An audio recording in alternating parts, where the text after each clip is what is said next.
Foolishly चीजों को करते हैं। अब डिसीजन पहले ले लेते हैं, आपको पता होता नहीं, रिएक्शन आता है, फिर आप डिसीजन रिवर्स कर लेते हैं।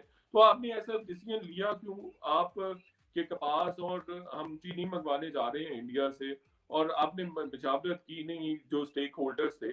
आप देखिए प्रेशर है, आपने जब स्टांस लिया हुआ है कि इंडिया जब तक इंडिया भारत में कश्मीर में जुल्म नहीं बंद करता तब तक आप उनके साथ किसी किस्म के मुज़ाकरात नहीं करेंगे, ताल्लुकात नहीं करेंगे, ताल्लुकात नहीं रखेंगे। तो यही वजह है कि आप वो उससे रिवर्स नहीं ले सकते। जैसे आपने टीएलपी पे किया, प्रेशर है अवाम का, जो वहां पे लोग बैठे हुए हैं, ढाए जा रहे हैं। उन्होंने तो मुशर्रफ फार्मूला भी तो यही था ना, उन्होंने नहीं एक्सेप्ट किया था। मेरा ख्याल है मित्रा साहब, जो इम्पोर्टेंट चीज है वो ये है कि इस वक्त पाकिस्तान में भारत से बात करने का एक एनवायरनमेंट तैयार करना चाहिए, पब्लिक ओपिनियन बिल्ड होनी चाहिए, चीजें बिल्ड होनी चाहिए। लेकिन अनफॉर्चुनेटली हमने खुद ही माहौल को इतना हॉकिश कर दिया हुआ है, इतना टेंटेड कर दिया हुआ है कि अब जब हम बात करते हैं तो चीजें जो है वो कहते हैं। किसी ने हॉकिश नहीं किया चीमा साहब, किसी ने हॉकिश नहीं किया। आपकी 73 ईयर्स की इंस्टीट्यूशनल मेमोरी है, नेशनल मेमोरी है भाई। फॉरेन पॉलिसी एक्सपर्ट्स बात करते हैं कि आपकी ग्रेवेंस थी कि जुलाई 2019 में आप दौरा करके आते हैं अमेरिका का, and you boosted like anything कि जी हम कश्मीर का मसला हल कर देंगे, और उसके 7-8 दिन बाद वो स्ट्रिप ऑफ कर देते हैं आर्टिकल 370 को भी और आर्टिकल 35 को भी। आपकी कितनी बड़ी नाकामी है। फिर आप जो कश्मीरी जो सिंपैथीज रखने वाली तंजीमें थी उनको प्रोटेस्ट भी नहीं करने देते हैं पूरे पाकिस्तान में। तो देखें ये क्या है। भारत से जंग हमने की है माजी में, अभी हालात बदल गए हैं, नहीं करनी चाहिए। कश्मीरी क्या करते हैं उससे हमारा कोई गर्ज नहीं है। मिलिटरीली हम political, diplomatic and moral support करते रहेंगे, ये हमारा ऑफिशियल स्टांस है।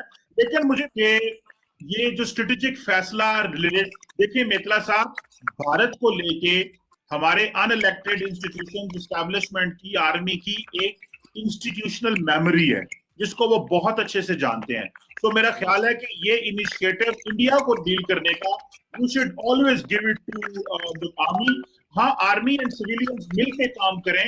और एक और बात बताऊं सर, भारत को इस चीज की समझ लग चुकी है कि, और ये कहा भी जा रहा था इमरान खान के इलेक्शन होने से पहले और इलेक्शन के बाद भी, कि अगर ये जो टाइम है ये बेस्ट टाइम है पाकिस्तान से बात करने का, क्योंकि पाकिस्तान के अंदर सिविल मिलिट्री सिंक है इस वक्त। तो आई पर्सनली फाइंड आउट इस सिंक को भारत भी फाइंड आउट। हो रही थी, ये किधर बात हो रही है सर? ये इंडिया में बात हो रही है और ये अभी बात नहीं हो रही। सर मेरी बात सुन लीजिएगा।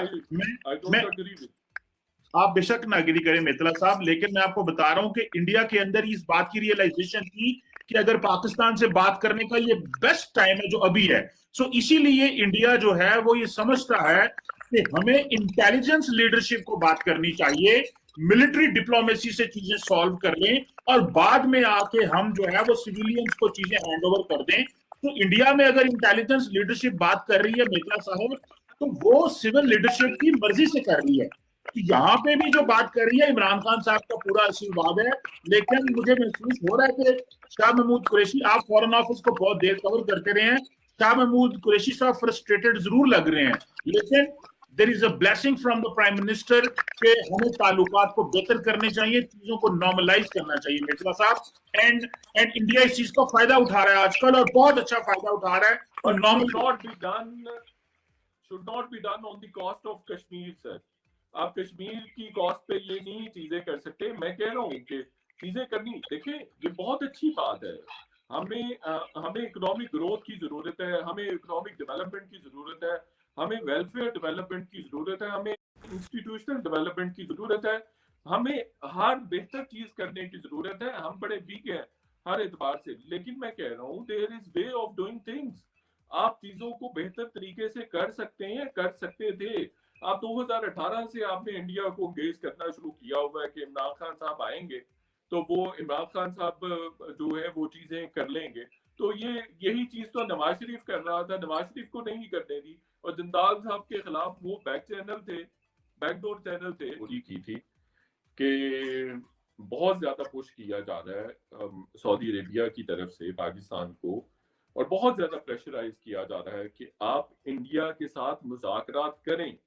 2019 अगस्त में उन्होंने एप्लीकेशन की थी 370 की। तो अब वो मुसलसल कर रहा था मुसलसल पाकिस्तान को उसके बाद 2019 के बाद से अप्रोच कर रहा था कि आप हमारे साथ बैठे। उसकी वजह ये है कि उन्होंने जो काम करना था वो कर लिया, अब वो रिवर्स नहीं करेंगे। बताया ये जा रहा है कि वो रिवर्स हो जाएगा। रिवर्स अगर होता भी है कि but damage has been already done. Damage क्या हुआ है? डैमेज ये हुआ है कि बहुत सारी कंपनीज ने वहां पे लैंड खरीद ली है, बहुत सारे हिंदुओं ने वहां पे लैंड खरीद ली हुई है 35A के तहत, चूंकि वो एप्रोकेट हो गया तो वहां पे लैंड खरीदी जा चुकी है। 35-40 हजार से ज्यादा हिंदू वहां पे ऑलरेडी जा चुके हैं। फिर वो मुलाजमतों में कोटा शोटा भी लेने जा रहे हैं। असल में क्यों किया जा रहा है? एक तो उन्होंने जो करना था वो कर दिया, दूसरा इंटरनेशनल प्रेशर था, सऊदी अरेबिया डाल रहा था। मुझे इंटरनेशनल मीडिया ने बहुत ज्यादा कन्फ्रंट किया। मेरी स्टोरी क्या थी जीना साहब? मेरी स्टोरी ये थी कि सऊदी अरेबिया प्रेशर डाल रहा है अमेरिका की वजह से, और सऊदी अरेबिया खुद भी चाहता है क्योंकि उसके इकोनॉमिक इंटरेस्ट है इंडिया में, तो वो जोर दे रहा है कि हम आपके साथ नहीं खड़े हो सकते, आप कश्मीर को भूल जाए। आप कश्मीर को, सऊदी अरब ने कहा, भूल जाएं। आप कश्मीर को भूलकर इंडिया के साथ बातचीत करें, बातचीत को आगे बढ़ाएं, तिजारत करें, बाकी मामला करें, और आप चीन का भी पीछा छोड़ दें। चीन के साथ जो क्लोज आपका रिलेशनशिप है, बहुत इंटीमेट रिलेशनशिप है, उसको भी आप मिनिमाइज करें, उसको भी लोअर लेवल पर आकर करें। ये मेरी स्टोरी थी, और इसी पे आउटबर्स्ट हुआ था शाह महमूद कुरैशी साहब का काशिफ अब्बासी साहब के शो में। तो फिर मैंने अपने शो में भी इसको डिस्कस किया था। अच्छा, दूसरी वजह, एक तो ये मैंने बता दिया कि इंटरनेशनल प्रेशर था, सऊदी अरेबिया का इंटरेस्ट था, फिर डोनाल्ड ट्रंप साहब का बहुत ज्यादा इंटरेस्ट था इंडिया में। मोदी साहब और इंडियन लॉबी उनको अप्रोच कर रही थी कि आप इसको सेटल करवाएं, कि ये फिक्स हो जाए। ये फिक्स हो गया। इंडिया के ख्याल में ये मामला फिक्स्ड है, ऑलरेडी फिक्स्ड है। हमने अपनी फ्रैंकली कमजोरी शो की, हमें जैसे ही उन्होंने स्ट्रिप ऑफ किया था, हमें ये वॉर करनी चाहिए थी, हमें अपनी फौजें वहां उतारनी चाहिए थी। ये मेरी ओपिनियन है। अभी भी हमें उनको वेपनाइज करना चाहिए और करने की जरूरत है, क्योंकि ये बहुत बड़ा बीट्रेयल है अगर हम उनको ऐसे छोड़ रहे हैं और अभी तक छोड़ रहे हैं। दूसरी चीज ये, और ये मसूद खान साहब AJK के जो प्रेसिडेंट है वो भी कह रहे हैं। दूसरी चीज, चाइना के साथ पिछले साल जो मई में हुआ है, चाइना के साथ इंडिया का हुआ, और जिस तरह से चाइना ने पिछाड़ा है इंडिया को, तो ये भी एक वजह है कि दो महाजों पर वो नहीं लड़ सकते इंडिया वाले। तो इसलिए भी वो चाह रहे हैं कि पाकिस्तान के साथ कम से कम हम इश्यूज को सेटल करें और मुस्तकिल बुनियादों पे ना हो, लेकिन टाइम भी सेटल हो जाए। अब मैं एक दो चीजें जल्दी से कह दूं। तीसरा आलमी प्रेशर है कश्मीर के हवाले से, उसको भी वो गेज कर रहे हैं, इसलिए भी उसको सेटल। फिर जो कश्मीर के अंदर है अनरेस्ट, वो बहुत ज्यादा है, एजिटेशन बहुत ज्यादा है, प्रोटेस्ट बहुत ज्यादा है, इसलिए भी वो चाहते हैं कि ये रीसेट होना चाहिए। तो ये देखिए, ऐसा ही होता है। एक फिक्रा कह दूं, आप चीमा साहब किसी को 2 थप्पड़ घर में घुस के मार आएंगे ना, तो आपको उसके घर जाके सुलह करने में कोई मुजायका नहीं होगा, या कोई आड़ महसूस नहीं होगी, क्योंकि आपने जो काम करना तो वो कर दिया आपने, तो वो आप कर लेंगे। वो देखिए ना, अब आप एक हेजमोनिक पोजीशन पर हैं, आप एक बड़ी पोजीशन पर हैं, आप एक स्ट्रॉन्ग पोजीशन पर होते हैं ना जब, तो आप फिर किसी भी लेवल पे आके जरा पैसिफाई करने के लिए अपने जो वीक एनिमी है उसको करने के लिए आप कुछ भी कर लेते हैं। बहरहाल जो 35A जो इस मीटिंग में भी आर्मी चीफ की बताया गया है कि उसको स्ट्रिप कर, उसको रिवर्स कर लेंगे, उसके रिवर्सल का ऐसा ज्यादा फायदा नहीं है। सर, लेकिन एक अहम